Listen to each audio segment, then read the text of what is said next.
திருப்பூரில் வந்து திருப்பூர் வடக்கு தொகுதி பிஎன் ரோடு சாலைன்னு சொல்லுவாங்க. இது பெருமானூர் சாலை. இந்த சாலையில் பார்த்தீங்கன்னா கூல்வட்டி 4 ரோடுன்னு சொல்லுவாங்க. இந்த 4 ரோட்டில் சிக்னலை வந்து கட் பண்ணிட்டாங்க. அதுக்கு பதிலாக யூ-டர்ன் சிக்னல் ஒன்று கொடுத்துருக்காங்க. அப்போ அதாவது வந்து அவசர சிக்னல் அப்படிங்கிற மாதிரி ஒரு இது போட்டிருக்காங்க. என்ன பண்ணாங்க, அங்கிருந்து அந்த ரோடு பாருங்க, அந்த ரோட்லேருந்து இப்படி யூ-டர்ன் பண்ணணும். அந்த இடத்துல பெரும் பள்ளம் இருக்குது. அந்த பள்ளத்தில் வந்து என்ன பண்ணியிருக்காங்கன்னா, நேற்று வந்து கனகம்பாளையத்தில் டாலர் என்கின்ற ஒரு நிறுவனத்தில் வந்து ஒரு விழா நடந்திருக்கு. அந்த விழாவுக்கு மட்டும் 4 ரோடு திறந்துருக்காங்க. அப்பயும் இந்த இது சரி பண்ணல.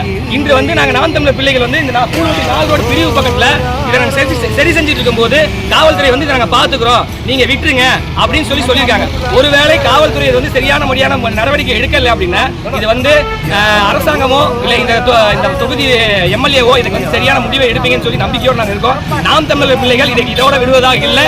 இந்த சாலை சரி செய்யப்பட வேண்டும். ஏன்னா ஜூன் 4ஆம் தேதி பள்ளிகள் திறக்கப்படுகின்றன. குழந்தைகளுக்காகவே இந்த ரோடு சரி செய்யப்பட வேண்டும். யூ-டர்ன்ல வந்து ஒரு போலீஸ் கூட இங்க வந்து நிக்கிறது கிடையாது. ஒரு நின்று இந்த குழி பெரிய குழி கிட்ட 1 அடி குழி. அந்த வீடியோல நடுவில் வரும் 1 அடி குழி. இப்ப நாங்க மண்ணு போட்டு இது பண்ணிருக்கோம். பாதியை செய்யும் போது காவல்துறை வந்து நாங்க செஞ்சுக்கிறோம், நாங்க சரி செஞ்சு தரோம் அப்படின்னு சொல்லியிருக்காங்க. அவங்க சொன்னதுக்கு இணங்க நாங்க வந்து இங்க இருந்து கலைஞ்சு போறோம். இதை சரி செய்வாங்க நம்பிக்கையோட இந்த பகுதி மக்களோட நன்மைக்காகவும் விபத்து நடக்காமல் தவிர்ப்பதற்காக இதை செஞ்சோம். நன்றி. தொடர்ச்சியாக இது நாளைக்கு அவங்க செய்யலைன்னா நாங்கள் அடுத்த முறை அடுத்த ஆர்ப்பாட்டம் அடுத்த லெவலுக்கு நாங்கள் கொண்டு போவோம். கண்டிப்பாக நன்றி. நான் சொல்றேன்.